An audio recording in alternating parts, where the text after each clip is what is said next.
Dicen que las paredes de una casa guardan los ecos de las risas y el consuelo de las lágrimas, pero las mías habían empezado a susurrar una historia de traición. Mi nombre es Elena, y durante 70 años, este fue mi hogar, el nido que construí con mis propias manos y el corazón de mi difunto esposo. Pero todo cambió cuando mi único hijo, David, trajo a su prometida, Sofía, a vivir conmigo. El embarazo que debía ser una bendición se convirtió en el arma que usaron para intentar borrarme de mi propia vida, para exigirme que abandonara el único refugio que conocía. Esta es la historia de cómo el amor de una madre fue puesto a prueba por la codicia, y cómo un secreto olvidado me dio la fuerza para reclamar mi dignidad. Antes de continuar, cuéntame desde qué ciudad y a qué hora nos acompañas. Tu presencia aquí es muy importante para nosotros. No olvides darle a me gusta, suscribirte y activar la campanada para no perderte el desenlace de esta historia. Mi casa no era grande ni lujosa, pero cada rincón respiraba la historia de mi vida.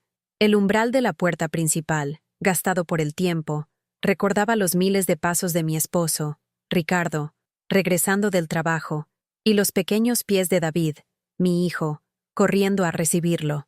En la cocina, el aroma a canela y pan recién horneado parecía haberse impregnado en la madera de los gabinetes, un fantasma dulce de los desayunos familiares y las tardes de invierno. Ricardo y yo compramos este terreno cuando no era más que un campo de hierbas silvestres. Con sus manos fuertes y mi fe inquebrantable, levantamos cada muro. Él era carpintero. Yo, el alma que llenaba el espacio de calor. Recuerdo sus manos, siempre cubiertas de aserrín, tocando mi vientre cuando esperaba a David. Este hogar será tu fortaleza, hijo, le susurraba a mi panza, y tu madre, su guardiana eterna. Cuando Ricardo se fue, víctima de un corazón que amó demasiado y trabajó el doble, el silencio se apoderó de la casa. Fue un silencio denso, pesado, que solo los balbuceos y luego las risas de David lograron romper. Me convertí en padre y madre, trabajando como costurera hasta altas horas de la noche. Mis dedos, a menudo pinchados y doloridos, tejieron no solo vestidos para las señoras del pueblo, sino el futuro de mi hijo. Cada sacrificio, cada noche en vela, cada moneda ahorrada, era para él, para que tuviera los libros que yo no pude leer, las oportunidades que a mí me fueron negadas. Y lo logré. David se convirtió en un hombre de bien, o eso creía yo. Estudió, consiguió un buen empleo en la ciudad y durante años fue mi orgullo. El principio del fin fue sutil, como una grieta casi invisible en un jarrón antiguo. David conoció a Sofía. Era una mujer moderna, ambiciosa, con una sonrisa que no siempre llegaba a sus ojos.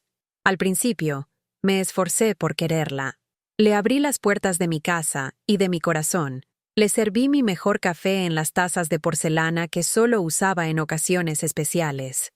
Ella elogiaba mi comida, pero sus ojos recorrían la casa con una mirada calculadora que me inquietaba. «¿Qué potencial tiene este lugar, Elena?», decía. «Un poco de pintura blanca, unos muebles minimalistas. Quedaría irreconocible». Yo sonreía, pero sentía un frío en el pecho. Irreconocible. Esa era la palabra. Temía que no solo quisiera cambiar mi casa, sino también al hijo que yo había criado. La herida inicial se abrió el día que anunciaron su compromiso. Estábamos en el jardín, el mismo donde Ricardo había plantado un rosal para mí, en nuestro primer aniversario.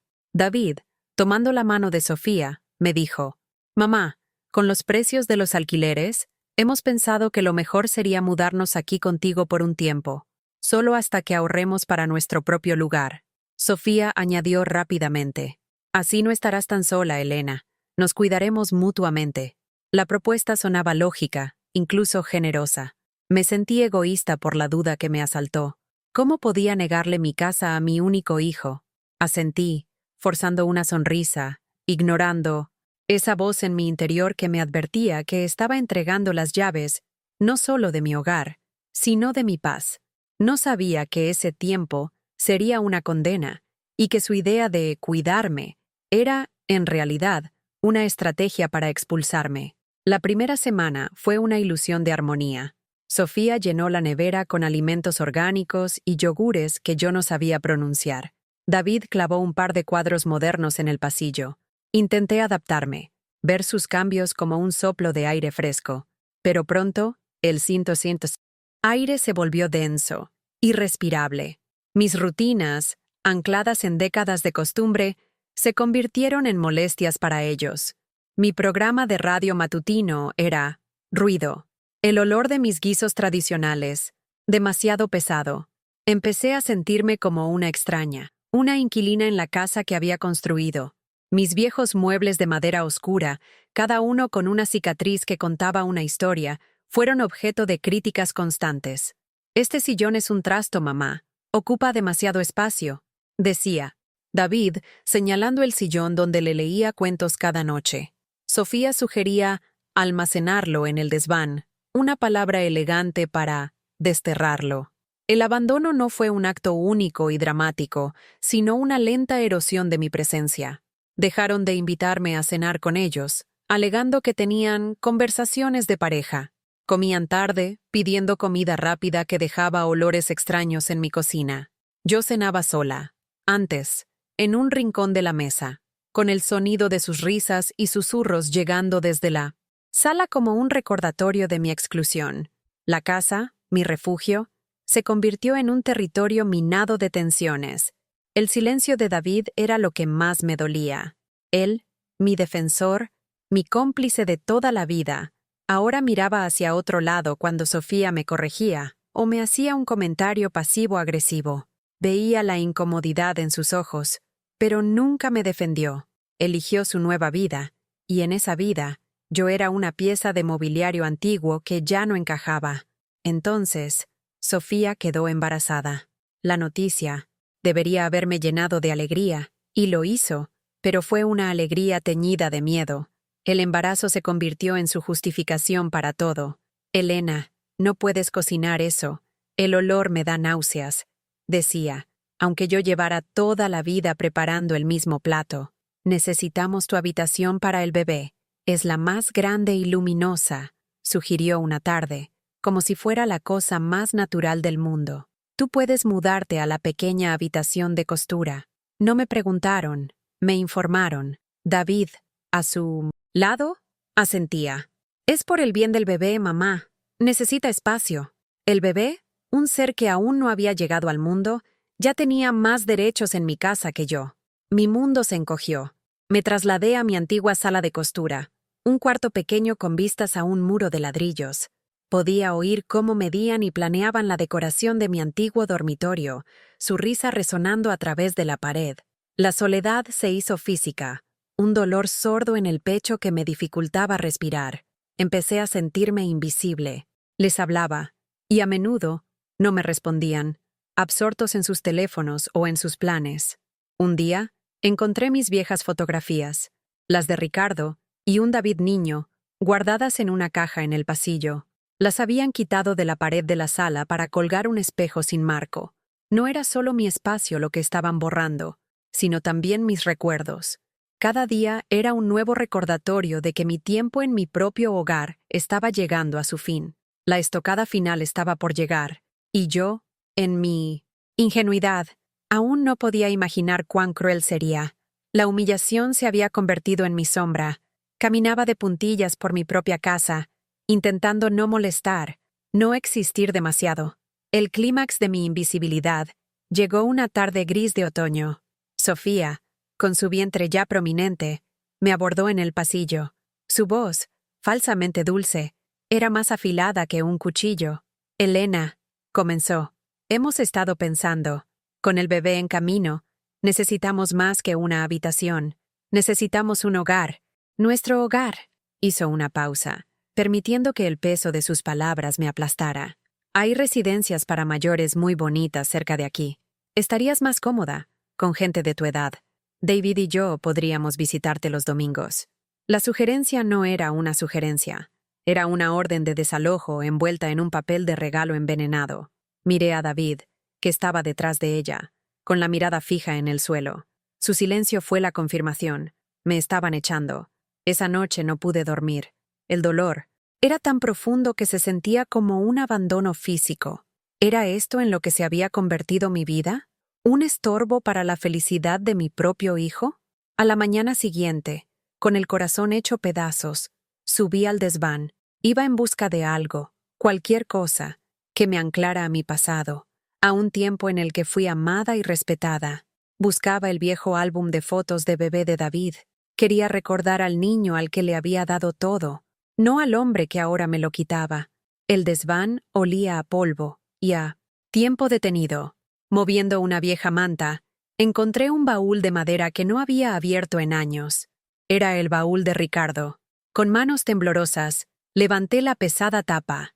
Dentro, junto a sus herramientas de carpintería y viejos cuadernos de bocetos, había una caja de metal más pequeña. La abrí.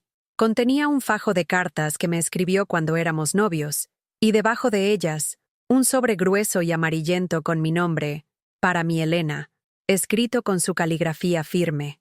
No era una carta de amor. Dentro había documentos legales, la escritura original de la casa y un testamento. Pero había algo más, un documento adjunto que nunca había visto. Era un anexo legal que Ricardo había redactado con un abogado un año antes de morir. Mis ojos, nublados por las lágrimas, leyeron el texto. Ricardo, con una premonición que me heló la sangre, había dejado una cláusula específica. La casa era mía, en usufructo vitalicio, lo que significaba que nadie podía echarme de ella mientras viviera. Pero la revelación más impactante era otra. La propiedad de la casa solo pasaría a David bajo una condición. El anexo estipulaba que si yo era internada en una residencia o forzada a abandonar mi hogar contra mi voluntad, la propiedad de la casa no iría a David, sino que sería transferida automáticamente a una fundación benéfica para niños huérfanos que Ricardo siempre había apoyado. Había adjuntado una carta personal. Mi amor, escribía, sé cuánto te has sacrificado por nuestro hijo, pero también conozco tu corazón noble y a veces demasiado confiado. Esta casa es tuya, tu fortaleza. Este documento es tu guardián, por si alguna vez mi ausencia te deja desprotegida. Que nadie te quite nunca tu hogar, tu dignidad. El aire abandonó mis pulmones. Ricardo, desde la tumba, me estaba protegiendo. No era solo un papel, era su amor, su previsión, su última defensa. La tristeza que me había ahogado durante meses comenzó a transformarse en algo nuevo, una tranquila y firme resolución. Dejé de llorar. Bajé del desván con el sobre en la mano, no como una víctima indefensa, sino como la guardiana de la que mi esposo había hablado. El tablero de juego había cambiado, y yo, la pieza que creían poder descartar, estaba a punto de hacer mi movimiento. Preparé el escenario con una calma que me sorprendió a mí misma. Esa noche, hice la cena. No una cena cualquiera, sino el estofado favorito de David, el que le preparaba en sus cumpleaños cuando era niño. El aroma llenó la casa, un fantasma de tiempos más felices que parecía confundirlos. Los llamé a la mesa. Se sentaron, recelosos, intercambiando miradas. Sofía apenas tocó su plato. David, en cambio, comió en silencio, con la cabeza gacha, como si cada bocado le trajera un recuerdo doloroso. Cuando terminaron, no retiré los platos. Dejé que el silencio se asentara entre nosotros. Un cuarto comensal en la mesa. Finalmente, hablé. Mi voz no era ni alta ni temblorosa, sino serena y clara, como el agua de un pozo profundo.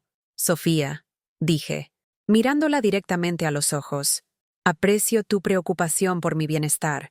La idea de una residencia es considerada. Ella esbozó una sonrisa triunfante, creyendo que había ganado. Pero me temo que no será posible. No voy a ir a ninguna parte. La sonrisa de Sofía se desvaneció. ¿De qué estás hablando, Elena? Ya lo habíamos discutido. Es lo mejor para todos. Para el bebé. El bebé tendrá un techo sobre su cabeza, respondí con suavidad. Pero no será este. No a costa de mi dignidad. Me giré hacia David, mi hijo. David, ¿recuerdas lo que tu padre siempre decía sobre esta casa? Él levantó la vista, sus ojos llenos de una mezcla de culpa y confusión.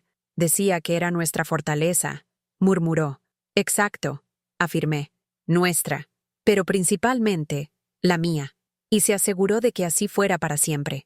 Con un gesto lento y deliberado, coloqué el sobre amarillento sobre la mesa, deslizándolo hacia el centro. Tu padre era un hombre sabio. Amaba a su familia, pero también entendía la naturaleza humana. Sofía tomó el sobre con impaciencia y sacó los documentos. Sus ojos recorrieron rápidamente las líneas del anexo legal. Vi cómo su rostro palidecía, cómo la arrogancia se desmoronaba para revelar una fea mueca de incredulidad y rabia. Esto no puede ser legal, siseó. Es ridículo. Oh, es perfectamente legal, respondí. Y vinculante. Si me voy de esta casa la perdéis. Todo. Se donará a caridad. Ricardo se aseguró de que su guardiana nunca fuera desterrada. El silencio que siguió fue atronador. Sofía miró a David, suplicando con la mirada que hiciera algo, que dijera algo, pero David estaba paralizado, con el rostro cubierto por una vergüenza tan profunda que apenas podía mirarme. Por primera vez, parecía ver la situación con claridad. La manipulación de su esposa, su propia cobardía, la magnitud de la traición que estaba a punto de cometer contra la mujer que le había dado la vida. Me levanté de la mesa. Mi momento de catarsis no fue un grito, sino una declaración tranquila de mi poder. Esta es mi casa, construida con el amor y el sudor de mi esposo, mantenida con mis sacrificios. Sois bienvenidos aquí como mis invitados, bajo mis reglas. Pero el momento en que dejé de ser tratada con el respeto que merezco ha terminado. Miré a mi hijo, y mi voz se suavizó, teñida de una tristeza infinita. Te quiero, David, pero el hombre que tu padre esperaba que fueras nunca le haría esto a su madre. Tenéis una semana para encontrar otro lugar donde vivir. Sin esperar respuesta, me di la vuelta y caminé hacia mi antiguo dormitorio, dejando tras de mí a 2 personas ahogándose en las ruinas de sus propios planes egoístas. Había reclamado mi hogar, y, lo más importante, me había reclamado a mí misma. No hubo más discusiones. La revelación del testamento de Ricardo había desarmado por completo a Sofía y había despertado algo en David, un vestigio del niño honorable que una vez fue. Los días siguientes fueron extraños y silenciosos. Empacaron sus cosas sin mirarme a los ojos. Escuchaba sus movimientos sordos, el sonido de cajas arrastrándose por el suelo, como un eco de su retirada. No sentí alegría ni triunfo, solo una profunda melancolía por lo que se había roto, quizás para siempre. El día que se fueron, David se detuvo en la puerta. Por un momento, pareció que iba a decir algo, a pedir perdón, pero las palabras no salieron. Solo me miró con una tristeza inmensa y luego se fue, siguiendo a su esposa hacia un futuro que ellos mismos habían complicado. La casa volvió a quedar en silencio, pero esta vez era un silencio diferente. No era el silencio pesado del abandono, sino la calma serena de la paz recuperada. Recorrí cada habitación, tocando mis viejos muebles como si fueran amigos perdidos. Volví a colocar las fotografías de Ricardo y de un David sonriente en la pared de la sala. Abrí las ventanas de par en par, dejando que el aire fresco se llevara los últimos vestigios de tensión. Me mudé de nuevo a mi dormitorio, y esa noche, por primera vez en meses, dormí profundamente, sintiendo la presencia protectora de mi esposo en cada crujido familiar de la madera. Con el tiempo, el dolor se transformó en sabiduría. Comprendí que el amor incondicional no significa un sacrificio incondicional. Una madre da todo, pero no debe permitir que le quiten su esencia, su dignidad. El verdadero amor no exige que te anules, sino que te respeta y te honra. La lección más importante que aprendí fue que mi valor no dependía de mi utilidad para los demás, sino de mi propia existencia. Yo era Elena, la esposa de Ricardo, la madre de David, pero sobre todo, era Elena, la guardiana de mi propia vida. Meses después, recibí una carta de David. Era corta. Me informaba del nacimiento de mi nieto, a quien habían llamado Ricardo. Incluía una fotografía, un bebé hermoso y arrugado. No había una disculpa explícita, pero entre líneas leí un arrepentimiento profundo. Guardé la foto en mi mesita de noche. Quizás algún día, cuando mi nieto fuera mayor, Le contaría la historia de su abuelo, un hombre que sabía cómo construir no solo casas, sino también legados de amor y protección. No sé si mi relación con mi hijo se reparará por completo, pero he aprendido a perdonar, no por él, sino por mí. Perdonar para liberarme del peso del rencor. Ahora, mis mañanas comienzan de nuevo con mi programa de radio y el olor a café recién hecho. A menudo me siento en el porche, en la vieja mecedora, y miro el rosal que Ricardo plantó. Sus flores, rojas y vibrantes, siguen floreciendo año tras año, un símbolo de que incluso después del invierno más duro, la vida y la belleza siempre encuentran la manera de regresar. Mi casa vuelve a ser mi fortaleza, y yo, su guardiana, he encontrado mi paz. Esta historia nos enseña que nunca debemos permitir que nadie, ni siquiera nuestros seres más queridos, nos haga sentir pequeños en nuestro propio espacio o en nuestra propia vida. La dignidad es el único hogar del que nunca debemos ser desalojados. ¿Qué lección te ha dejado esta historia? ¿Has vivido algo parecido? Tu opinión es un tesoro para nuestra comunidad. Por favor, compártela en los comentarios. Dale a me gusta si esta historia te ha conmovido. Y compártela con alguien que necesite escuchar este mensaje. Gracias por acompañarnos hasta el final.